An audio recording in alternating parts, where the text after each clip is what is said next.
La cordillère des Andes, cet ensemble de chaînes de montagnes avec de hauts plateaux jusqu'à 4000 mètres d'altitude, couvre le tiers de l'Amérique du Sud.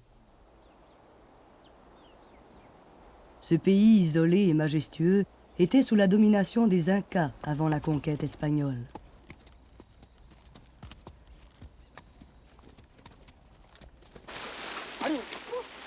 En 1574, une ordonnance de la couronne espagnole stipulait ceci. Les Indiens qui nous ont promis obéissance devront nous payer un modeste tribut de produits locaux, lequel sera remis aux seigneurs espagnols qui pourront ainsi s'acquitter de leurs devoirs envers la couronne.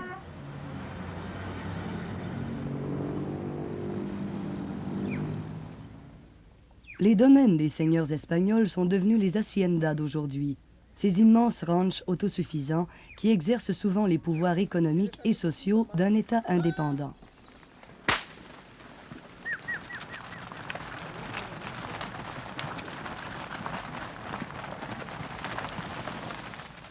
Les Indiens et les Métis, un mélange de sang indien et de sang européen, forment maintenant, avec les descendants d'esclaves africains, la paysannerie rurale, les campesinos.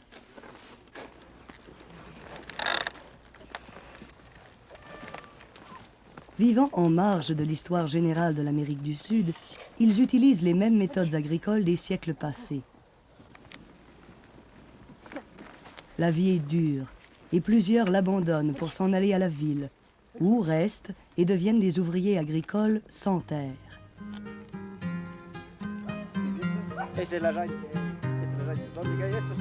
Au cours des dernières années, des organismes de recherche sud-américains ont étudié les problèmes des campesinos, aidant ceux-ci à améliorer leur technologie afin qu'ils puissent conserver leurs terres.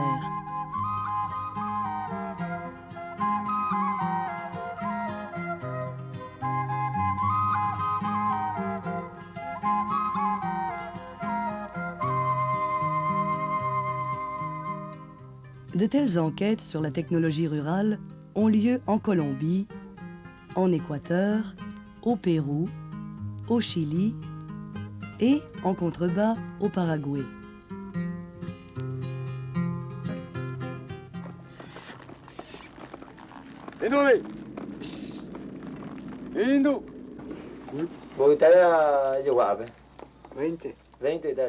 Ce paysan possède une terre de 20 hectares, mais seuls 2,5 hectares sont défrichés et donc cultivables.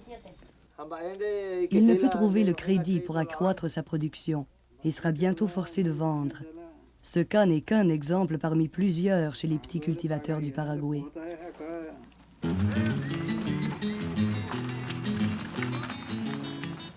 L'agriculture du Paraguay est d'abord l'affaire des grands ranchs et des fermes commerciales possédées par de riches Paraguayens et, ces derniers temps, par des immigrants brésiliens, argentins, allemands et japonais.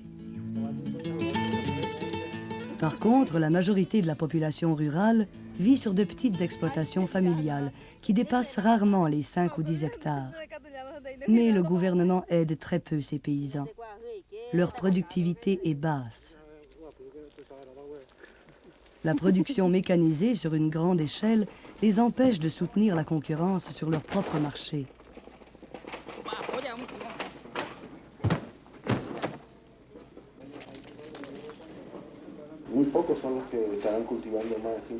Un organisme privé de recherche, le Centre paraguayen d'études sociologiques, tente de sensibiliser le gouvernement, par ses enquêtes fouillées, aux dangers qui menacent les campesinos. La carte du centre a été adoptée par le gouvernement et les agences internationales. Elle divise systématiquement la partie la plus populeuse du pays en 4 zones socio-économiques. La première zone, que le centre appelle l'aire d'influence urbaine, entoure la capitale, Asunción.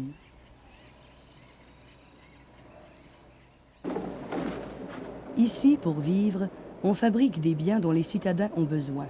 On vit d'industries artisanales, telles les poteries et les briqueteries.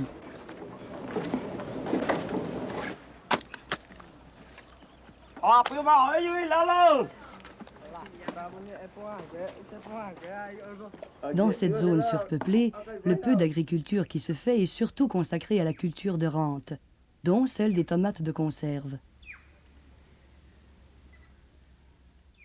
La zone 2 est l'ère d'agriculture traditionnelle, en grande partie celle des petites exploitations où la technologie est primitive. Les campesinos cultivent pour se nourrir et pour commercer. Ainsi, la noix de coco naine pour le savon et les produits de beauté.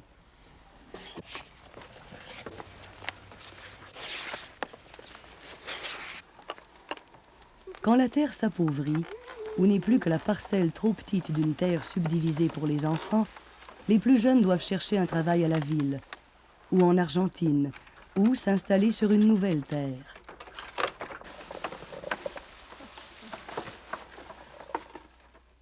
Ces nouvelles terres, dans les zones 3 et 4, ont été défrichées par étapes au cours des dernières décennies.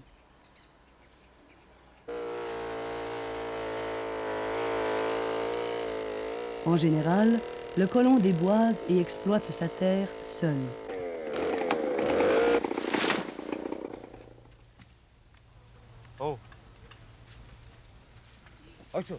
Mais malgré sa nature indépendante et sa volonté de trimer, il a peu de chances de réussir. Le petit producteur a bien de la peine à payer les intérêts sur le crédit. Et puisque le crédit est garanti par son hypothèque, c'est d'abord sa terre qu'il perdra.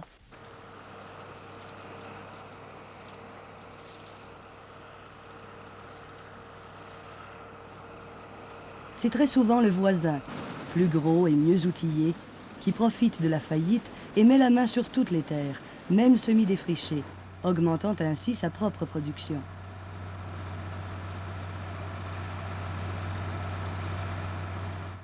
Au moyen de la carte du centre, on voit comment se propage, comme la lèpre, la pauvreté du monde rural. Le centre a d'abord voulu définir la cause et les conséquences du problème. Maintenant, il cherche par quels moyens donner aux campesinos la formation et l'appui nécessaires pour accroître leur productivité. Une route longue et ardue.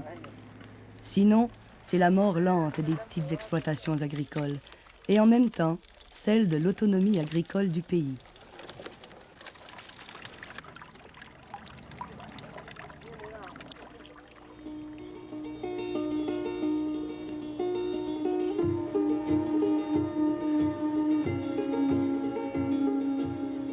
Les mornes montagnes côtières au sud du Chili. En hiver, elles sont balayées par les vents froids de la cordillère des Andes.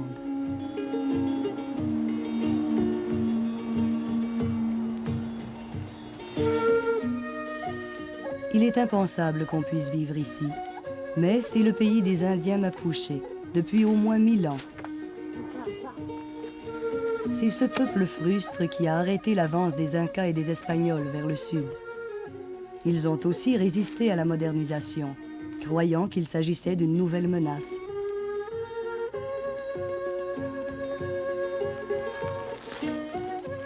Ils s'en remettent encore aux méthodes anciennes, un mélange dosé de cultures éprouvées et l'aide mutuelle, par exemple lors de l'ensemencement et du labourage.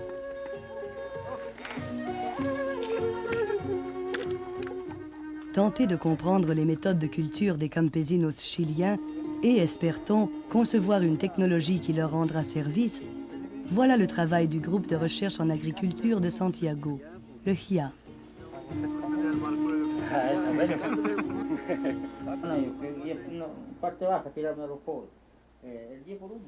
Le groupe a fait des enquêtes fouillées.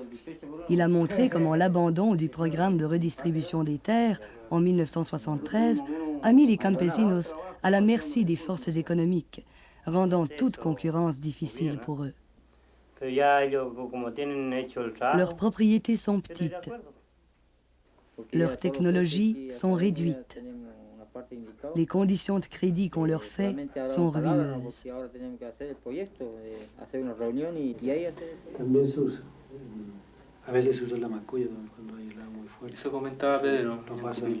Les chercheurs utilisent leurs travaux pour créer une banque d'informations sur les technologies pratiques.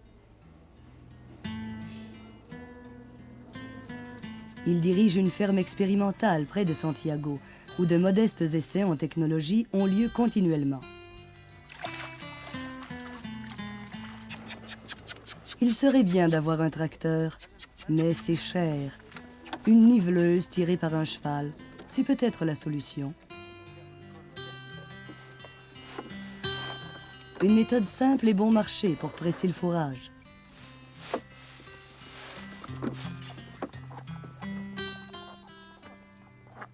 Selon les mots du directeur du centre, nous ne voulons pas de solutions qui sortent de notre tête, mais plutôt celles que les gens veulent mettre en œuvre, les solutions qui s'accordent à leur mode de vie, à leur façon de régler leurs problèmes, car autrement, ça ne marche pas. Cependant, une évaluation des technologies montre que, si certaines d'entre elles sont valables, d'autres le sont moins pour les campesinos. Cette évaluation des technologies reste l'enseignement le plus profitable que le groupe ait retiré de son travail ces dernières années. Mais tout cela prend du temps, tant que n'ont pas les campesinos chiliens. D'après le directeur du HIA, pour eux, il ne s'agit pas de savoir comment tirer profit de leurs terres dans, disons, 5 ou 15 ans. Ils ne pensent pas à ce qui va arriver de cette terre l'an prochain. Ils savent qu'il faut faire ceci ou cela aujourd'hui, sinon ils n'auront rien à manger demain. Au-delà de leur déception, les campesinos reconnaissent que les technologies élémentaires du HIA sont un moyen de survivre, en attendant des temps meilleurs.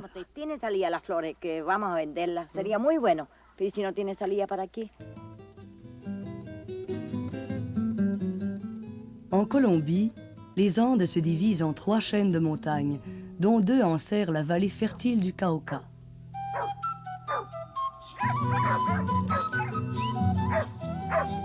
Un paradis sur terre, déclarait Simon Bolivar au début du siècle dernier.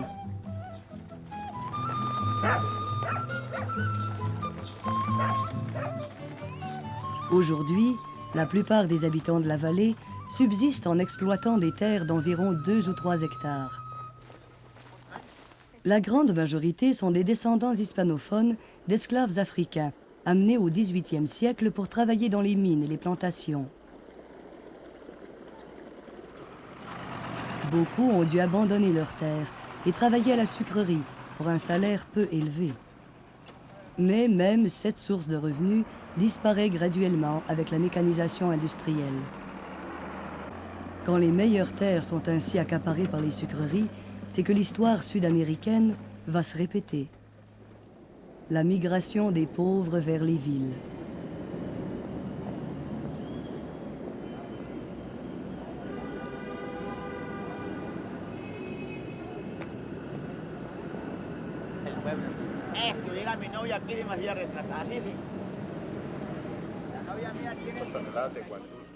En 1974, on a proposé aux jeunes de la vallée une alternative modeste mais intéressante à la pauvreté des villes. L'université rurale est la création de la Fondation pour l'application et l'enseignement des sciences, la FUNDAEC.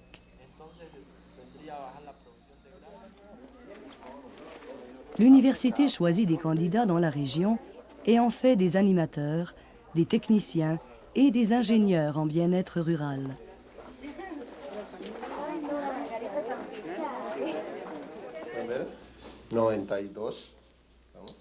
L'université veut organiser le processus du développement de l'intérieur même des communautés rurales.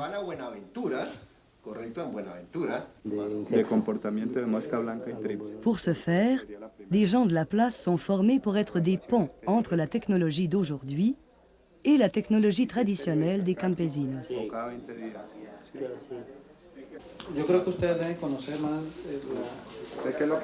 Les universités, en général, permettent aux individus de se perfectionner.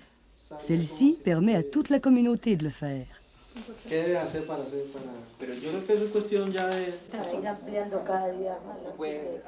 À ses débuts, on reprocha à l'école de former des philosophes du bien-être rural. Mais cette démarche pédagogique allait de pair avec les travaux pratiques.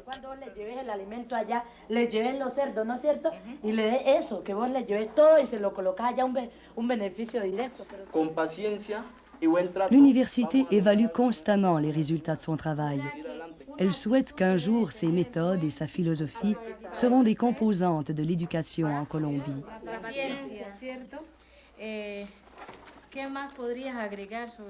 D'ici là, elle a élaboré ses propres manuels, ses programmes d'études et sa propre méthodologie. Une lueur d'espoir, cependant, le ministère colombien de l'Éducation a reconnu le certificat de technicien de l'université comme équivalent à un diplôme d'études secondaires. On encourage les étudiants à devenir de véritables partenaires des campesinos, partageant même les coûts des projets et les profits s'il y a lieu. Une fois diplômés, les ingénieurs utilisent leurs connaissances pour identifier le potentiel économique de la communauté, créant leurs propres entreprises, embauchant des ouvriers, enseignant leur savoir-faire. Sans ressources personnelles, mais avec l'aide des ingénieurs de la Fundaec, cet homme a mis sur pied une entreprise de produits en ciment, aujourd'hui prospère. Voilà un exemple prometteur de ce que peuvent réaliser les nouvelles méthodes éducatives de l'université rurale.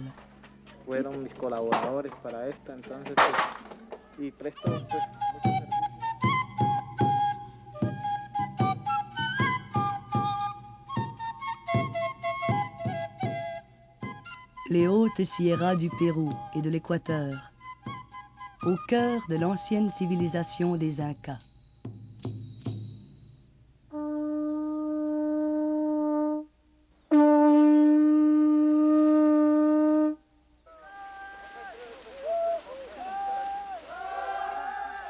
Au creux des vallées, où sont les meilleures terres, on cultive le maïs.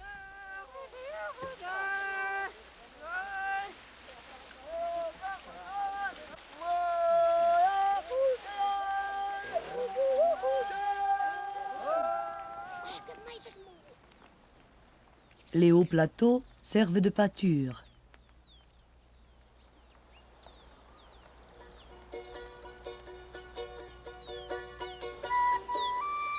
Entre les plateaux et les vallées, on pratique un système d'agriculture complexe, qu'on dirait mis au point par des scientifiques.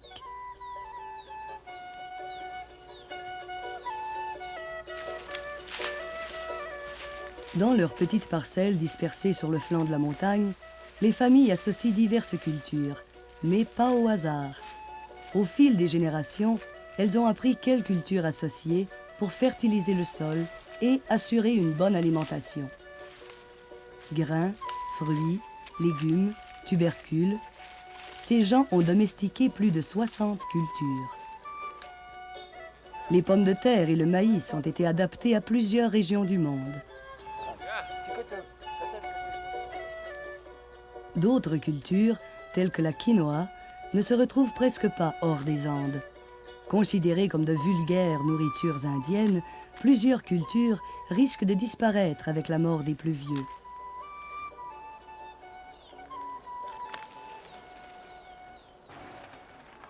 La technologie agricole utilisée dans la région de Cayambe, en Équateur, fait l'objet d'une enquête détaillée de la part du Centre andin pour une action populaire, la CAP. Les employés du centre vivent dans la région et parlent autant quechua qu'espagnol.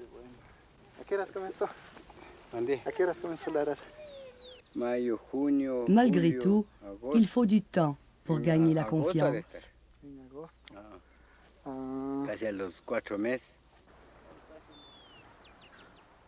Les études du centre indiquent que les haciendas de cette région ont conservé leur domination historique sur les terres les plus productives. Leur monoculture supplante le système agricole traditionnel des Andes.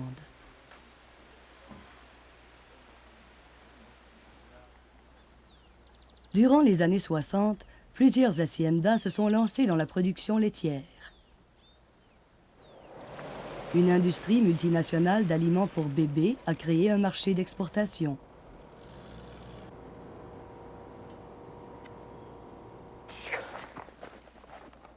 Le centre a conclu que les pressions politiques sur les haciendas au cours des années 60 et 70, en vue d'améliorer le sort de leurs campesinos salariés, n'a eu souvent que l'effet contraire. Les haciendas se sont tout simplement débarrassés de leurs campesinos en leur attribuant des parcelles de terre inutilisées et sans valeur. Ces terres sont devenues des îlots perdus dans une mer de haciendas, indépendants, mais sans les ressources communautaires pour assurer leur autonomie. Plusieurs terres ont été abandonnées. Sans culture et sans soins, ces terres à flanc de montagne sont perdues à jamais.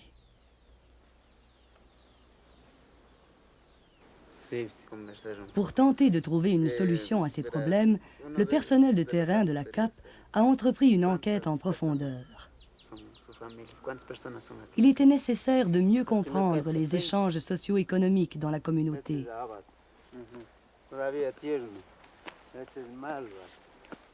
Il était également important de comprendre l'ancien système agricole, qui semble chaotique aux non-initiés.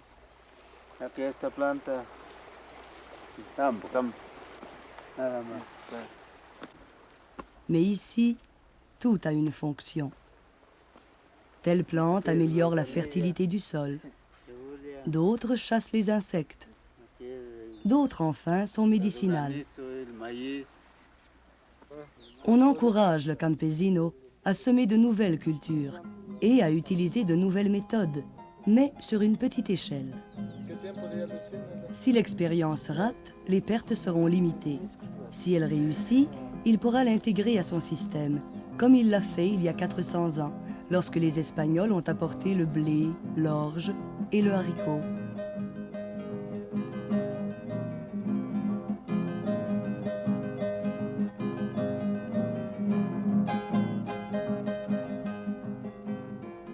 Dans la vallée du Mantaro, au Pérou, un groupe de jeunes anthropologues et agronomes a adopté une autre approche.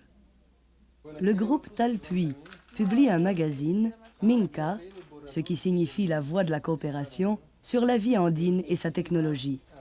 Il est devenu l'un des magazines les plus populaires dans le monde rural péruvien.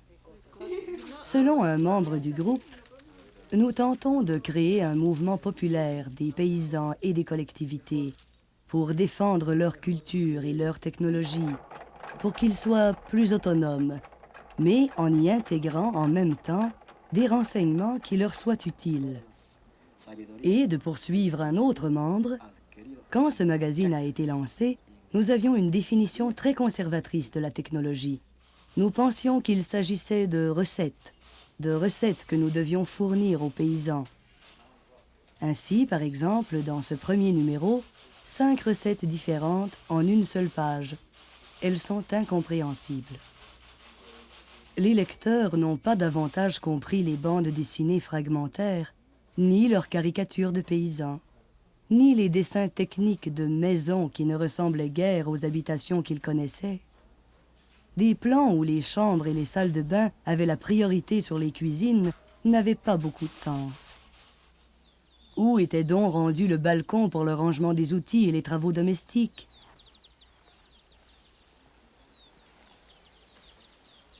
Les Indiens Huanca de cette région construisent depuis toujours des maisons en briques séchées au soleil. C'est la tradition.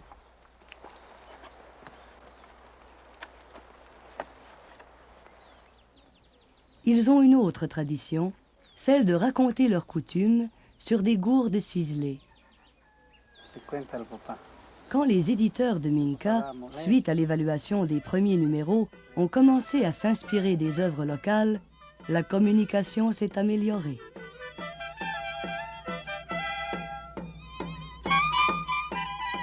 Voici une maison qu'on pouvait comprendre, et toutes les personnes concernées par sa construction s'y retrouvent.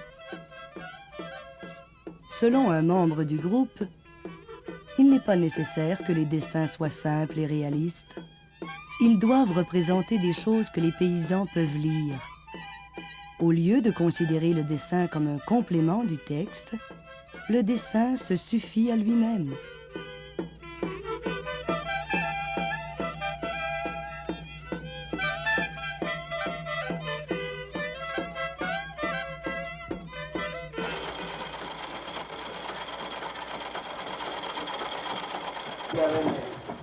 Les recherches fouillées de Minka sur la technologie andine ont mis à jour un grand nombre d'outils capables de remplir plusieurs fonctions en toutes sortes de circonstances. On s'est aussi rendu compte que les collectivités n'échangeaient pas entre elles leurs connaissances technologiques. L'art de fabriquer la tchaka, cette charrue à pied multifonctionnelle, jadis répandue à travers les Andes, se perdait rapidement. Un article de Minka a permis de renouer avec cet instrument, comme en témoigne une chercheuse du groupe. Et les réactions à ce moment-là, quand les gens sont venus nous dire « Je me souviens que mon grand-père travaillait de cette façon. Et maintenant que j'ai lu l'article, je reconnais la valeur de cet outil. » Grâce à Minka, le groupe Talpuy apprend à rapprocher les technologies d'hier et d'aujourd'hui sans briser le rythme du travail, de l'artisanat et de la fiesta qui enrichissent la vie des Andes.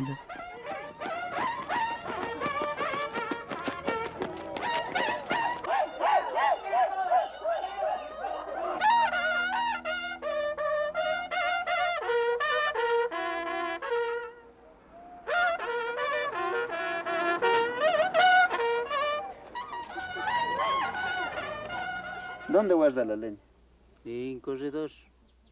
Chaque groupe de recherche a ses propres méthodes, mais l'objectif général et les principes de base sont identiques.